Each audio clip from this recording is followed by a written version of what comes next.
Bonsoir à tous, ravi de vous retrouver. Voici les titres de ce vendredi 1er mars. La visite du prince souverain à la conférence mondiale du CIO qui se tient à Monaco, au cœur des débats, la prévention des blessures dans le sport. Suite et fin de la visite officielle d'Isabelle Béraud Amadei en Mauritanie. Nous reviendrons avec la ministre des Relations extérieures et de la coopération sur les temps forts de ce déplacement. Et si la réalité virtuelle permettait de stimuler les seniors, atténuer leur stress et leur douleur, plusieurs pensionnaires de la fondation Hector Auto l'ont testé et adopté. C'est la star du Salon de Genève, la nouvelle R5 électrique, un lancement crucial pour Renault alors que les ventes de voitures neuves électriques ralentissent. Notre invité, Sylvain Resser, journaliste au Figaro, nous en dira plus. Comment renforcer la prévention des blessures et des maladies dans le sport? La question est au cœur des discussions de la 7e conférence mondiale du CIO qui se déroule en ce moment même au Grimaldi Forum. Son Altesse Sérénissime le Prince Albert II s'est rendu sur place hier soir. L'occasion de rappeler les liens étroits entre la Principauté et le Comité international olympique. Reportage Frédéric Elion, Jean-Alexandre Dordet et Clélia Renaud. Monaco et les Jeux Olympiques d'été, la belle histoire dure depuis un siècle, 100 ans de participation aux JO, célébrés hier soir au Grimaldi Forum à l'occasion de la 7e conférence mondiale du CIO sur la prévention des blessures et des maladies dans le sport. Le prince Albert II, olympien à 5 reprises lors des JO d'hiver, s'est rendu au Grimaldi Forum pour s'entretenir avec plusieurs membres du CIO. La pratique du sport est essentielle pour la santé et le souverain a montré l'exemple en confectionnant son propre smoothie d'une façon sportive. Vous êtes prêts tous là?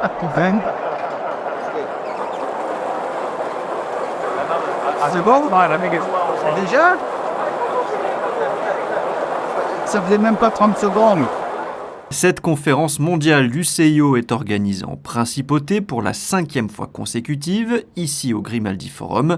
Une fierté pour le comité olympique monégasque et aussi un joli clin d'œil de l'histoire. C'est ici que nous avons organisé la session du CIO il y a exactement 10 ans et dans le même lieu.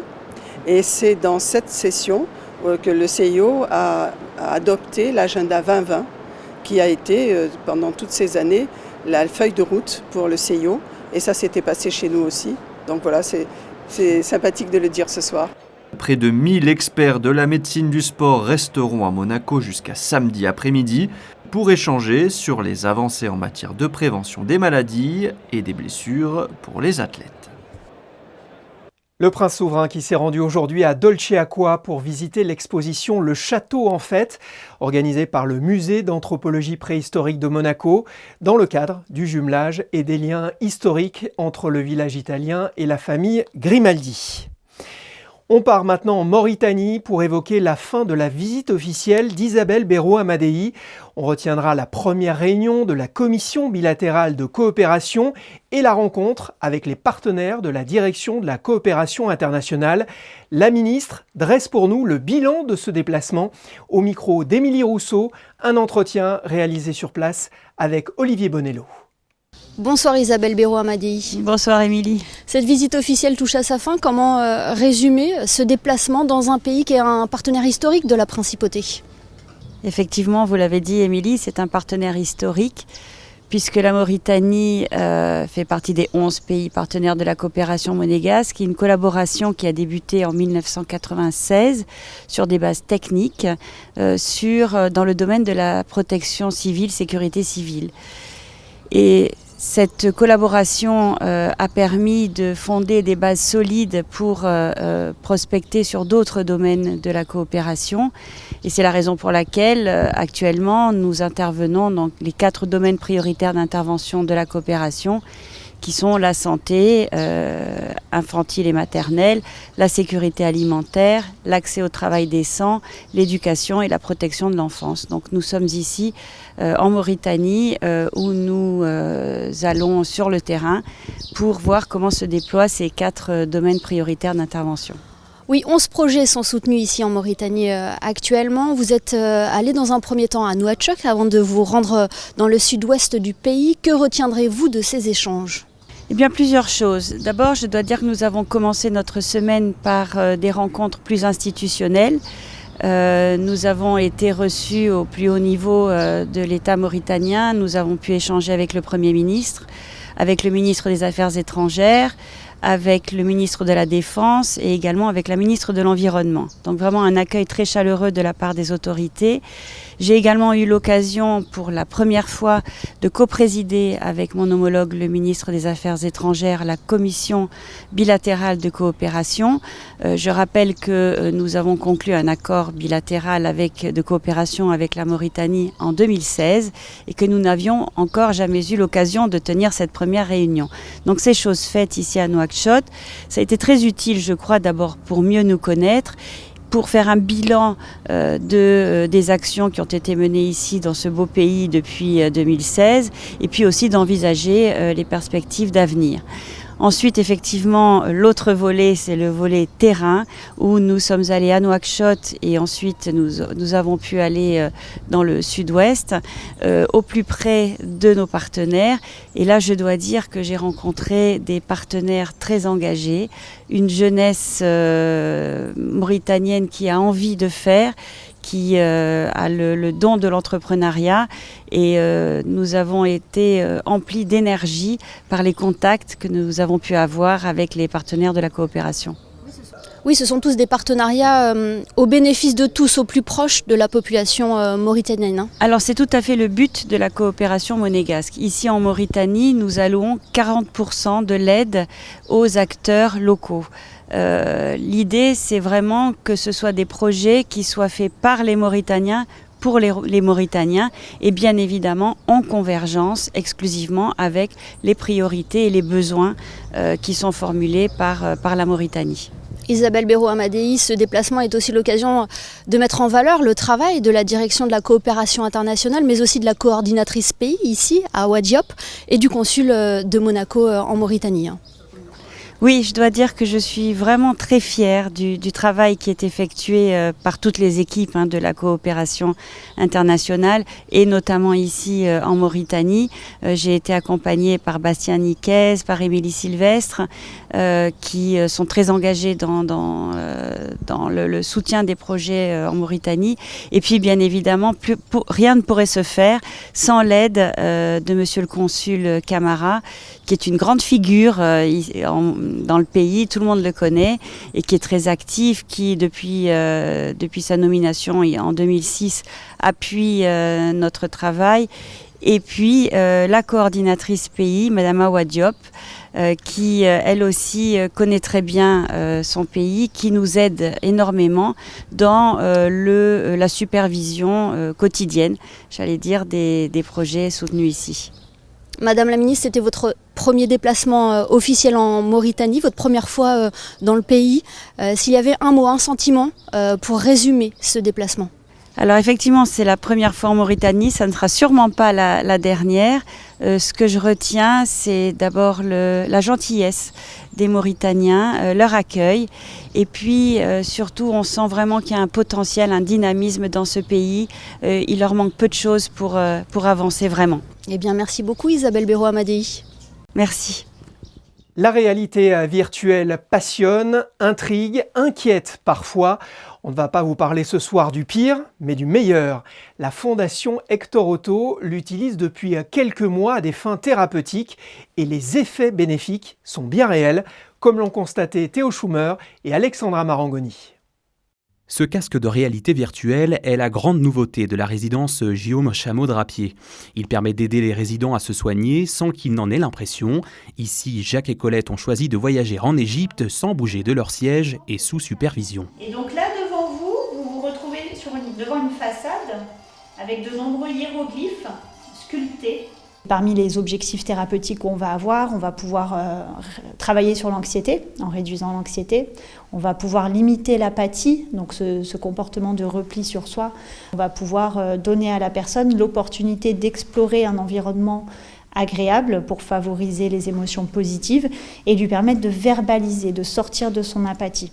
Et puis, on va pouvoir aussi favoriser les interactions sur des ateliers de groupe, permettre aux résidents d'échanger sur une expérience commune.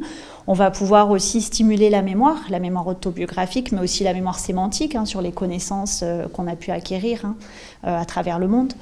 Le casque a plusieurs bienfaits sur la santé, mais le premier et le plus apprécié, c'est les émotions qu'il procure. J'ai un amour pour l'Égypte depuis mon adolescence.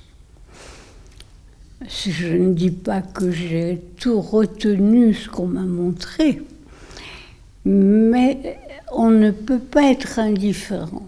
Je crois que j'ai vu qu'en effet, une vision, la meilleure vision qu'on peut avoir lorsqu'on se trouve dans des sites comme ça, c'est de faire un peu une sorte de recherche archéologique. Et je crois que c'est le cœur archéologique qui marque. L'autre grand pouvoir du casque, c'est la capacité de détourner l'attention pour limiter la sensation de douleur lors des exercices de kinésithérapie et les soins douloureux. Bref, dans cette EHPAD, la réalité virtuelle a fait ses preuves pour le plus grand plaisir de ses utilisateurs. Électrique, le mot est sur toutes les lèvres au Salon automobile de Genève qui se tient jusqu'à dimanche pour parler des nouveautés et des grandes tendances du secteur. Nous sommes en duplex avec Sylvain Resser, journaliste auto au Figaro. Bonsoir. Bonsoir Sébastien. Revenons d'abord sur la présentation de la fameuse R5 électrique. Renault mise beaucoup sur ce modèle. Pourquoi ce lancement est-il si important pour la marque aux losanges ? Déjà, la voiture était très attendue parce que la première fois où Luca Di Meo l'a présentée, c'était lors de l'annonce de la stratégie Renault-Lution en janvier 2021. Et donc là, c'est la première apparition publique de cette voiture dans sa version définitive. Elle est importante pour plusieurs raisons. La première, c'est que c'est le symbole de la Renault-Lution. La deuxième chose, c'est que ça va être la première citadine électrique de nouvelle génération pour Renault. Et troisièmement, c'est une voiture qui va être fabriquée en France. Donc, elle est importante à tous ces égards. Alors, le marché de la citadine électrique est en pleine effervescence. Quels sont les modèles les plus attendus et pourquoi ce segment est-il stratégique pour tous les constructeurs ? C'est un segment stratégique parce que historiquement, c'est extrêmement compliqué de faire une petite voiture électrique rentable. Donc là, il y a plein de modèles de nouvelle génération qui arrivent. La R5 en fait partie. Renault annonce cette voiture autour de 25 000 euros, un peu moins de 25 000 euros, et elle va trouver en face des concurrentes de poids. Citroën annonce sa nouvelle C3 électrique à moins de 20 000 euros, 18, 19 000 euros. On sait que Volkswagen va arriver l'année prochaine avec l'ID2 et ses dérivés chez Skoda et chez Seat. Donc c'est un segment extrêmement important parce que la citadine électrique, c'est ce qui va permettre véritablement de démocratiser la voiture électrique sur nos routes en Europe. Alors comment convaincre ou convertir les plus réticents? Avec de l'argent, des subventions, toujours des subventions? Je pense qu'il faut peut-être maintenir encore un peu le niveau des subventions. On voit la France a arrêté de subventionner l'achat de voitures électriques auprès des entreprises. Or, c'est les entreprises qui vont créer le marché parce que les entreprises gardent la voiture 3 ou 4 ans et après, cette voiture, elle se retrouve sur le marché de l'occasion. Et peut-être expliquer un peu plus le pourquoi du comment de l'électrique. C'est-à-dire que je pense que tant que les gens n'ont pas essayé une voiture électrique, ils sont pas convaincus. Et la troisième chose, c'est que peut-être qu'on se trompe de cible et que la voiture électrique a plus de sens à la campagne qu'en ville. On voit en ville, de toute façon, les politiques veulent supprimer la voiture, qu'elle soit thermique ou électrique. Ça devient infernal dans la plupart des grandes villes de circuler en voiture. Alors le patron de Renault défend aussi l'idée d'un Airbus de la petite voiture électrique pour réussir la transition écologique et faire baisser les prix. Est-ce qu'un tel scénario est plausible selon vous ? Alors, s'il a dit ça, c'est aussi parce que ce qu'on disait à l'instant, de rentabiliser un programme de citadine électrique, c'est quasiment impossible. Alors, Renault va y arriver parce qu'il développe 3 voitures sur la même plateforme. Vous allez avoir la R5 qui arrive au dernier trimestre 2024. L'année prochaine, vous avez la 4L qui va être produite sur la même plateforme. Et en 2026, vous aurez ce que Renault a annoncé, une nouvelle Twingo, produite aussi sur la même plateforme. Donc ça permet de baisser les coûts. Mais Luca Di Meo pense que c'est pas suffisant et qu'il faut effectivement s'orienter vers cet Airbus. Et il est en train de négocier, pour l'instant, c'est pas fait, loin de là, mais il est en train de négocier avec Volkswagen un accord pour partager la plateforme et donc réduire les coûts afin de gagner de l'argent sur ces citadines électriques qui est un enjeu majeur. Merci Sylvain Resser pour cet éclairage. Merci Sébastien, à bientôt. La saison de Formule 1 est bel et bien lancée. Charles Leclerc partira en première ligne du Grand Prix de Bahreïn. C'est son grand rival Max Verstappen qui sera en pôle. Russell et Sainz seront en embuscade juste derrière. Un Grand Prix qui se déroulera exceptionnellement demain. Monaco-PSG, c'est le choc de la soirée en football, le 3e face au premier, match à 21h au stade Louis II. Sur les panneaux et les maillots, la marque Bang & Olufsen, nouveau partenaire premium de l'ASM FC cette saison. Un cocktail était organisé hier soir pour aborder ce partenariat et l'engagement de la marque dans le sport. Vous ne pourrez pas dire que vous n'étiez pas au courant, dimanche, c'est la fête des grands-mères. Christine Datomel nous en dit plus sur l'origine de cette fête et nous donne quelques idées cadeaux. Et oui, si les mamans et les papas ont leur propre fête, c'est aussi le cas des grands-mères. Si la fête des mères est l'une des plus anciennes, ses origines remontant à l'Antiquité, la fête des grands-mères est quant à elle beaucoup plus récente. Et son origine, vous allez le voir, risque de vous surprendre puisque sa naissance n'est aucunement liée à l'histoire ou encore à la religion, mais tout simplement à une invention purement commerciale. La fête a vu le jour en 1987 grâce à la marque Café Grand-Mère. Cette création, loin d'être ancestrale, avait pour but de célébrer les 20 ans de la marque et de dynamiser ses ventes. L'enseigne décide alors de créer une campagne éphémère qui célébrera les grands-mères. Mal vue au départ car purement marketing, la fête va progressivement devenir une institution. Aujourd'hui célébrée partout dans le monde, mais à des dates différentes, la fête des grands-mères se déroule dans l'Hexagone, par exemple, tous les premiers dimanches de mars. Cette année, le rendez-vous est donc donné le dimanche 3 mars, soit ce dimanche. Des milliers de petits-enfants profiteront donc de l'occasion pour gâter leur grand-mère. Bien qu'initiée par une démarche commerciale, la fête des grands-mères s'est imposée au fil du temps dans le calendrier familial, rappelant ainsi le rôle précieux des grands-mères dans nos vies. Alors si l'ironie veut qu'aujourd'hui nous offrons plus de fleurs que de café à cette occasion, si vous n'avez pas encore d'idées cadeaux pour la fête des grands-mères, nous avons repéré pour vous quelques idées insolites sur le net. Pour les mamies gâteaux, vous pouvez par exemple leur offrir un coffret cuisine comprenant livres, condiments, tabliers ou encore mélange apéritif. Pour les mamies lecture, il existe de nombreux abonnements littéraires qui proposent des box. Votre grand-mère recevra chaque mois un livre choisi spécialement pour elle selon ses préférences littéraires. Et enfin, pour les mamies gourmandes, vous pouvez leur offrir par exemple du chocolat, mais cette fois personnalisé, une jolie manière pour lui dire « je t'aime ». Avant la fête des grands-mères, pensez à la journée mondiale du compliment. Et oui, c'est aujourd'hui et ça fait toujours plaisir. Christine Datomel est allée à votre rencontre pour vous demander quel est le plus beau compliment que l'on vous ait fait. T'es jolie. C'est que ma femme est la plus belle. C'est tout. T'as des beaux yeux. Moi, je dirais d'être charmant. Je pense que ça a été sûrement la gentillesse, que je suis super gentille et généreuse, je pense. Voilà, je pense que ça, c'est le plus beau compliment qu'on peut me faire. À moi? On m'en fait plus depuis longtemps, je suis trop vieux. Parce que je joue au foot et elle me dit je marque des super bottes et tout. Moi, je reçois toujours les compliments de la part de mon mari. Et alors, c'est quoi comme compliment le plus joli? Je suis la plus belle.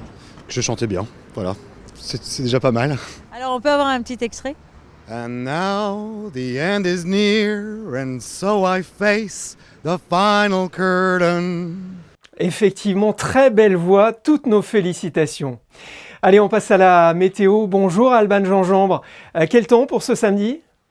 Bonsoir Sébastien, bonsoir à tous. Demain, le soleil va rapidement laisser place à des averses orageuses. Le vent se lève également. Les températures varieront de 9 à 14 degrés. Et en ce samedi 2 mars, nous fêterons les Charles. Merci Alban. On se quitte avec des photos de Mike James. Tous les regards seront tournés vers lui ce soir à Barcelone. Le meneur de jeu de l'AS Monaco est à 29 points de devenir le meilleur marqueur de tous les temps de l'Euroleague. Et si ce n'est pas pour ce soir, eh bien ce sera sans aucun doute pour jeudi prochain à Belgrade. C'est la fin de ce journal. Excellente soirée à tous. À demain.